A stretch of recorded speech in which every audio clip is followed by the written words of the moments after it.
पुनर्जन्म के किस्से तो आपने लाखों बार सुने होंगे। हम अक्सर सुनते आए हैं कि अगर हमारे पिछले जन्म में कुछ काम अधूरे रह जाएं तो उन्हें पूरा करने के लिए हमारा पुनर्जन्म भी होता है। तो आज की कहानी है संयुक्ता और युगविजय की, उनके अटूट प्रेम की। एसआरके की एक मूवी का डायलॉग तो आपने सुना ही होगा कि अगर किसी चीज को दिल से चाहो तो पूरी कायनात उसे तुमसे मिलवाने में लग जाती है। ऐसा ही कुछ हुआ संयुक्ता और युगविजय के साथ भी कि कायनात ने उन्हें फिर से एक दूसरे से रूबरू करवा दिया। पर क्या हुआ था ऐसा संयुक्ता और युगविजय के साथ? कैसे हुई उनकी मौत और कौन था उनकी मौत का जिम्मेदार? कब और कैसे हालातों में मिलेगी संयुक्ता अपने नए जन्म में पिछले जन्म के प्रेमी से? क्या संयुक्ता पहचान पाएगी अपने सोलमेट को? जानने के लिए सुनिए लव, सस्पेंस और षड्यंत्रों भरी ये दिलचस्प कहानी फिर मिलेंगे।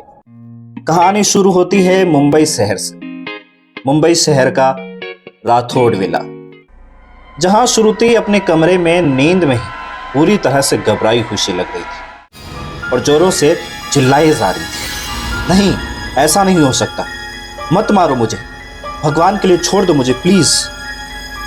श्रुति उस वक्त इतनी ज्यादा घबराई हुई लग रही थी कि घबराहट से नींद में ही उसका पूरा शरीर ठंडे पसीने में तरबतर हो चुका था और उसने घबराहट के मारे अपने दोनों हाथों से रजाई को कसकर पकड़ लिया। वो बुरी तरह से चीखे चिल्लाए जा रही थी। उसे देख उस वक्त ऐसा लग रहा था मानो वो कितना खौफनाक सपना देख रही हो। तभी अचानक श्रुति के कमरे के दरवाजे पर किसी औरत की आवाज आई। श्रुति, श्रुति बेटा क्या हुआ? दरवाजा खोल बेटा। श्रुति बेटा तू ठीक तो है ना? ये थी श्रुति की मां सोनल। सोनल की आवाज सुनते ही श्रुति ने तुरंत ही दरवाजा खोला तो देखा कि सामने उसकी मां सोनल और उसके पापा रणदीप खड़े थे। श्रुति को देखते ही सोनल ने तुरंत ही उसे गले से लगाते हुए कहा, पता नहीं ये कैसा सपना है जो बचपन से मेरी बेटी को परेशान किए जा रहा है। सोनल बोल ही रही थी कि तभी रणदीप ने कहा, तो चिंता मत कर बेटा, सब ठीक हो जाएगा। तभी सोनल ने गुस्से में कहा, क्या ठीक हो जाएगा?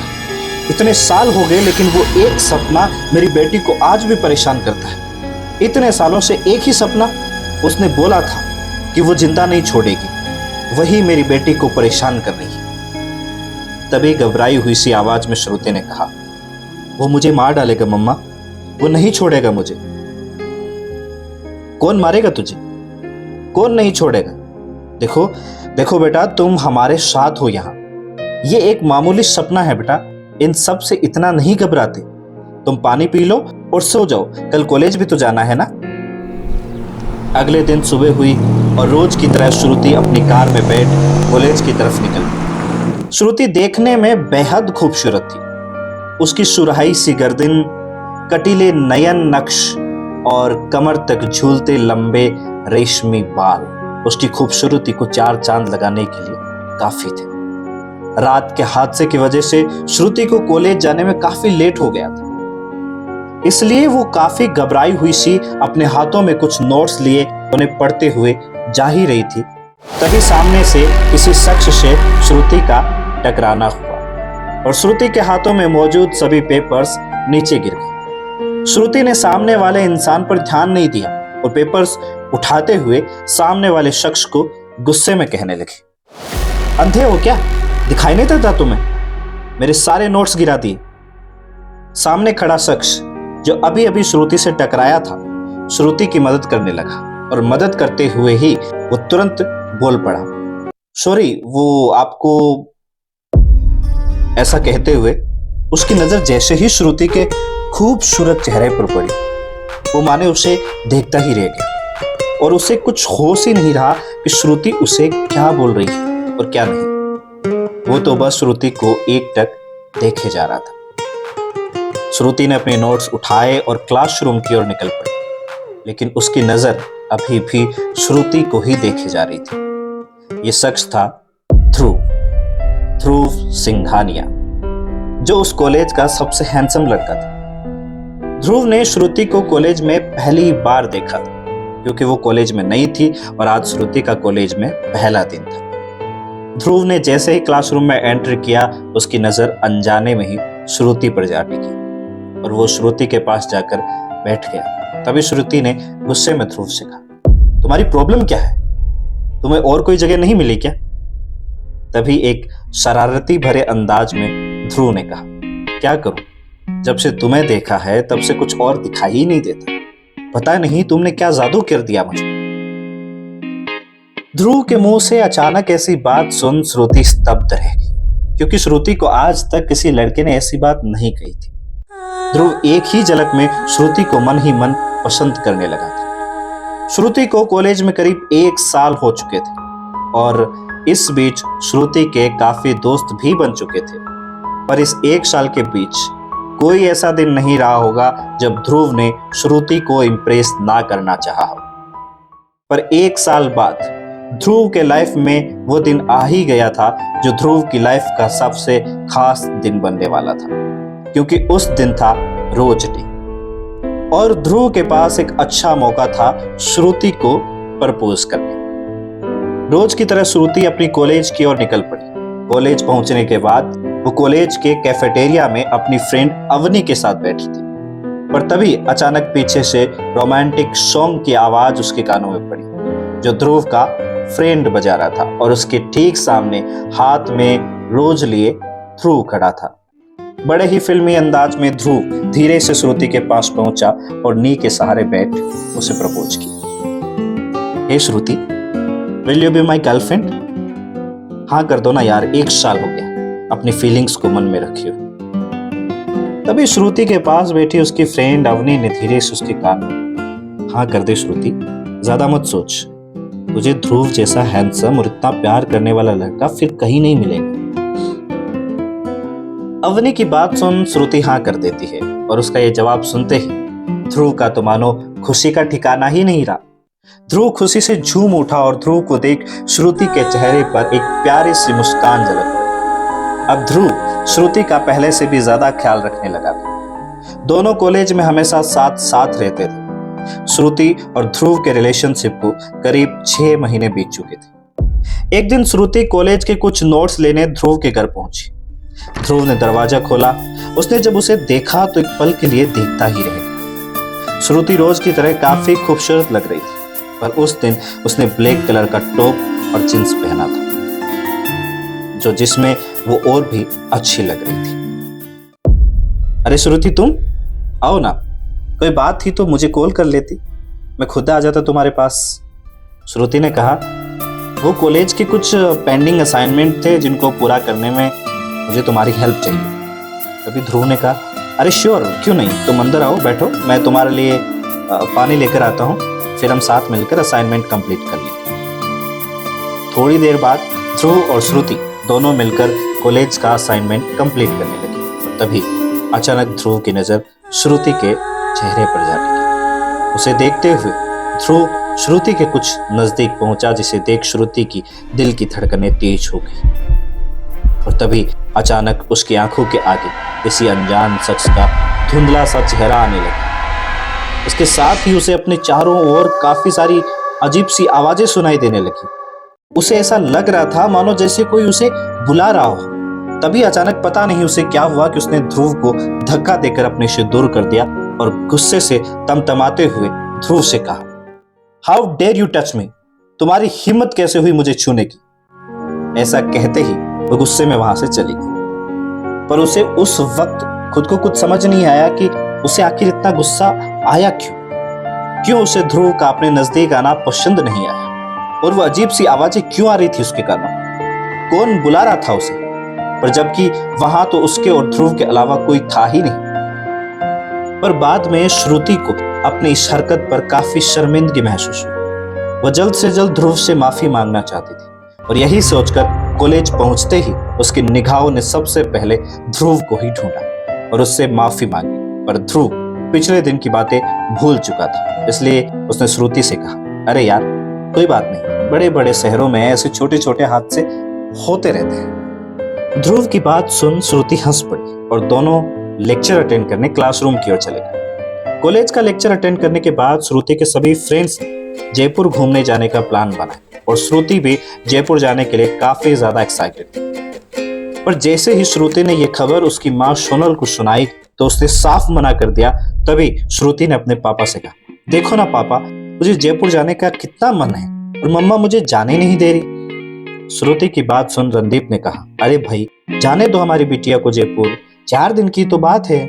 तभी सोनल ने घबराई हुई आवाज में रणदीप से कहा, श्रुति चाहे कहीं पर भी जाए पर मैं उसे जयपुर जाने नहीं दूंगी। और आपको भी पता है कि आज से 15 साल पहले जिस हादसे ने जो हमारी जिंदगी में तूफान लाया है वो मैं आज तक नहीं भूल सकती और मैं नहीं चाहती कि मेरी बेटी को कुछ भी हो।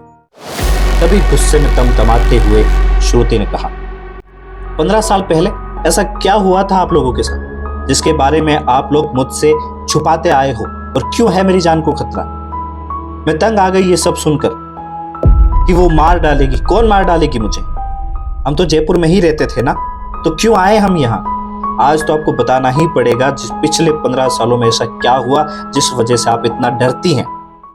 श्रुति की बात सुन रणदीप ने कहा, कुछ नहीं बेटा, तेरी माँ का दिमाग खराब है, तुझसे बहुत प्यार करती है ना, बस इसीलिए तेरी इतनी फिक्र करती है। तो अपनी माँ की बातों पर ध्यान मत दे, तुझे जयपुर जाना है जा, मैं परमिशन देता हूँ तुझे जयपुर जाने की, ओके? जयपुर जाने की बात सुन श्रुति खुशी से झूठी। अगले दिन श्रुति अपने कॉलेज के फ्रेंड्स के साथ जयपुर की ओर निकल पड़ी, पर जैसे ही उसने जयपुर में कदम रखा उसे कुछ अजीब सा लगा। उसे ऐसा लग रहा था मानो जैसे वो वहां कितने सालों से रह रही है। तभी मन ही मन उसने कहा, मुझे ये जगह इतनी अपनी सी क्यों लग रही है? तभी अवनी ने कहा, अरे किस ख्याल में खो गई श्रुति, जल्दी चल। उसके थोड़ी देर बाद ही वो लोग होटल पहुंचे, थोड़ा आराम किया और तभी अवनी के फोन पर जीत नाम के एक लड़के का फोन आया जो उनका टूरिस्ट गाइड था। तभी अवनी ने कहा, चलो हमारा टूरिस्ट गाइड भी आ गया और वो नीचे वेट कर रहा, मैं देख कर आती हूँ। अवनी ने जीत को अपनी पहचान बताते हुए कहा, हेलो मिस्टर, मैं अवनी, आप ही हो ना जीत? तभी जीत ने कहा, जी मैं ही हूँ जीत, और आप अवनी? अवनी ने जवाब दिया, जी मैं ही हूँ अवनी। थोड़ी देर बाद जब श्रुति नीचे आई और उसकी नजर जैसे ही जीत पर पड़ी उसे देख वह देखती ही रह गई, और वहीं दूसरी तरफ खड़े जीत की निगाहें भी एकटक श्रुति को ही देखे जा रही थी। जीत को देखते हुए अवनी तुरंत ही बोल पड़ी, ये है। अवनी बोल ही रही थी कि तभी जीत बोल पड़ा, योगिता।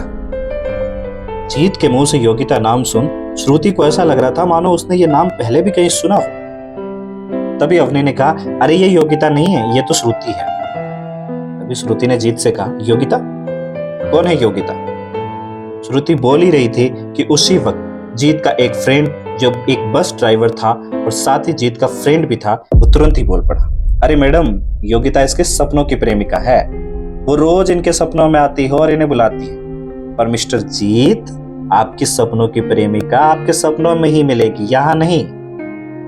पर जीत के फ्रेंड की बात सुनकर भी उसने इस वक्त कोई भी रिएक्शन नहीं दिया, वो तो बस श्रुति में ही खोया हुआ था। वैसे भी उस दिन काफी जगह घूम लिए थे, इसलिए काफी ज्यादा थक चुके थे। इसके कारण सभी लोग होटल जाते ही सो गए, सिवाय श्रुति, क्योंकि श्रुति तो उस वक्त जीत के ख्यालों में ही खोई हुई थी। ना चाहते हुए भी श्रुति की आंखों के सामने बार बार जीत का ही चेहरा घूमे जा रहा था। उसे समझ नहीं आ रहा था कि उसके साथ क्या हो रहा है। वहीं दूसरी तरफ जीत का भी यही हाल था।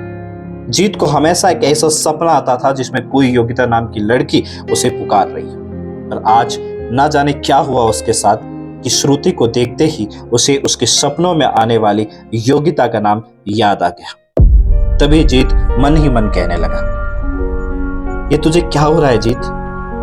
तू तो आज तक किसी लड़की को ढंग से देखता भी नहीं था, और ये लड़की, क्यों जब उसको देखता हूं तो बस उसमें ही खो जाने का दिल करता है, क्यों बार बार उसी का ख्याल आ रहा है।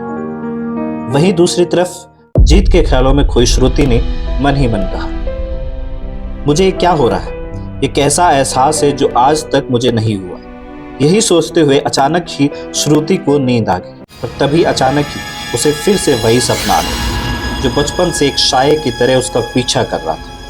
सपने में श्रुति अपने आप को आग में लिपटी हुई महसूस कर रही थी, और सपने में ही उसे किसी आदमी की धुंधली सी छाया भी दिखाई दे रही थी। उस सपने को देख उसे ऐसा महसूस हो रहा था मानो सच में उसका शरीर उन आग की लपटों के साथ जल रहा था। तभी घबराहट से अचानक ही उसने अपनी आंखें खोली और पास में रखी बोतल का आधा पानी एक झटके में ही खत्म कर डाला। उसी वक्त ध्रुव भी नींद से जाग उठा और श्रुति की ऐसी हालत देख घबराई हुई आवाज में ध्रुव ने श्रुति से कहा, श्रुति क्या हुआ तुम्हें और तुम इतनी घबराई हुई सी क्यों लग रही हो? तभी श्रुति ने कहा, मुझे नहीं पता मेरे साथ क्या हो रहा है और क्या नहीं, लेकिन वो एक सपना जो बचपन से एक साये की तरह पीछा कर रहा है मेरा, इन सब के पीछे कोई तो बात जरूर है। श्रुति की बात सुन ध्रुव को कुछ समझ में नहीं आ रहा था कि वो किस बारे में बात कर रही है। तभी उसने श्रुति से कहा, मुझे समझ आ गया कि मेरे सवालों का जवाब कहाँ मिल सकता है। यही सब सोचते हुए अगले दिन वो वहां पहुंची जहां उसके पापा उसके पैदा होने से पहले रहा करते थे, क्योंकि उसे कहीं ना कहीं ऐसा लग रहा था कि जरूर उस घर में कोई ऐसा राज दफन था जिससे उसे छुपाया जा रहा था, और शायद जो उसे इतने सालों से सपना परेशान किया जा रहा था उसका राज भी हो सकता है कि वही मिले। लेकिन वहां पहुंचते ही उसने जैसे ही घर का दरवाजा खोला तो देखा कि पूरा घर मकड़ी के जालों से भरा हुआ था, क्योंकि काफी सालों से उस घर को खोला ही नहीं गया। पर जैसे ही वह धीरे धीरे अपने कदम आगे बढ़ाने लगी उसे एक अजीब सी बेचैनी महसूस होने लगी, और इसके साथ ही उसके कानों में चारों तरफ से काफी सारी अजीब सी आवाजें भी गूंजने लगी। वो जैसे तैसे हिम्मत करके बेडरूम में पहुंची तो अचानक ही उसकी आंखों के सामने कुछ धुंधले से दृश्य दिखने लगे, जैसे वहां किसी आदमी और औरत का झगड़ा हो रहा। ये सब देखते हुए अचानक ही उसके सिर में उसे तेज दर्द महसूस होने लगा, इसलिए वो पास के एक सोफे पर बैठ गई। पर तभी अचानक उसकी नजर टेबल पर रखी एक तस्वीर पर पड़ी। उस तस्वीर को देख उसके होश ही उड़ गए। तस्वीर में उसके पापा और साथ में एक औरत की तस्वीर थी। ये औरत और कोई नहीं बल्कि संयोगिता थी।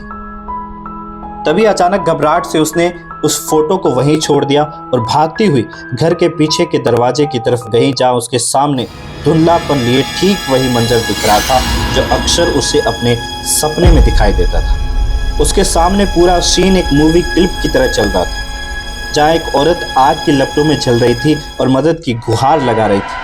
इसके साथ ही उसके मुंह पे एक इंसान का नाम था और वो नाम था युगविजय। ये नाम सुनते ही उसे सब कुछ याद आ गया, क्योंकि आग की लपटों में जल रही वो औरत और कोई नहीं बल्कि संयोगिता ही थी। पिछले जन्म में श्रुति ही संयोगिता थी, और श्रुति को मारने वाले इंसान और कोई नहीं बल्कि उसके माँ बाप ही थे, क्योंकि संयोगिता रणदीप की पत्नी थी, लेकिन शादी से पहले वे युगविजय से बहुत प्यार करती थी और युगविजय भी संयोगिता से उतना ही ज्यादा प्यार करता था। लेकिन संयोगिता की शादी जबरन रणदीप से कर दी गई। हालांकि उसने इस रिश्ते को निभाने की पूरी कोशिश की, लेकिन जब रणदीप को संयोगिता के प्यार के बारे में पता चला तो उसने सोनल के साथ मिलकर उसे वहीं जिंदा जला दिया, क्योंकि रणदीप सोनल से बहुत प्यार करता था और संयोगिता को अपने रास्ते का कांटा समझता था। जब श्रुति को पता चला कि उसके माता पिता ही उसके पिछले जन्म के कातिल थे तो उसके पैरों तले जमीन ही खिसक गई। लेकिन इन सब से पहले उसे जीत से मिलना था, क्योंकि उसे समझ आ चुका था कि जीत ही युगविजय था, क्योंकि युगविजय ही उसे प्यार से युक्ता बुलाता था। जीत के पास पहुंचते ही उसे देख उसने उसे गले से लगाते हुए कहा, युगविजय तुम्हारी युक्ता देखो तुम्हारे सामने खड़ी है, मैं ही हूं तुम्हारी युक्ता, संयोगिता हूं मैं युगविजय।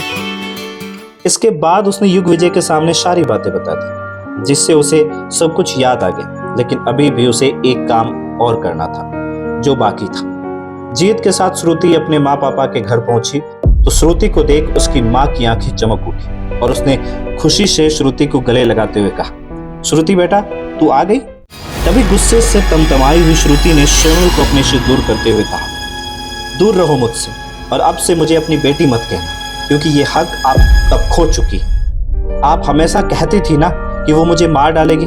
अरे कौन मार डालेगी? आज तक आपने बताया नहीं कि आपको किसका खौफ सताया जा रहा था। संयोगिता मार डालेगी ना मुझे। तभी हक पकाई हुई सी आवाज में रणदीप ने कहा, संयोगिता तुझे कैसे पता उसके बारे में? रणदीप की बात सुन श्रुति ने कहा, क्योंकि संयोगिता कोई और नहीं मैं ही थी।